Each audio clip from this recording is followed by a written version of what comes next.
In today's video, I'm going to teach you how to resize a Confluence table. If your tables feel cramped or stretched too wide on the page, a quick resize can make your content easier to scan and understand. I'll show you how to adjust the overall table width and then how to fine-tune individual column widths for a clean, readable layout. Start by opening your web browser and navigating to start@Atlassian.com. Log into your account so you can access your spaces and pages. On the left panel, select the space where your page lives, then open the page that contains the table you want to adjust. Once the page is open, click Edit at the top right. You need to be in edit mode for the resize controls to appear. Locate your table on the page, then click anywhere inside it. This activates the table and reveals the editing handles. Now move your mouse to the side of the table. You'll notice a floating vertical line appear along the edge.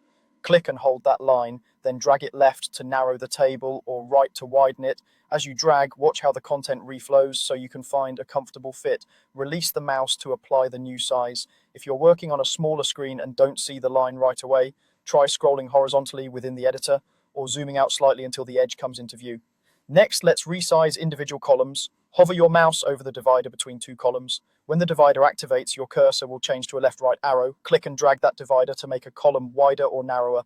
Use slow, steady movements for precise control. This is especially helpful for long text that needs breathing room, while shorter fields, like IDs or dates, can be kept compact. If a column feels stubborn, adjust the neighboring column first to free up space, then try again. As you make changes, aim for balance. Avoid columns that are so narrow they force excessive wrapping, and keep your table width aligned with the rest of your page content for a polished look. Small adjustments go a long way, and you can repeat these drags as many times as you need until everything lines up just right. That's all there is to it. Click inside the table, drag the floating line on the edge to resize the whole table, and drag the dividers to resize individual columns. Thanks for watching.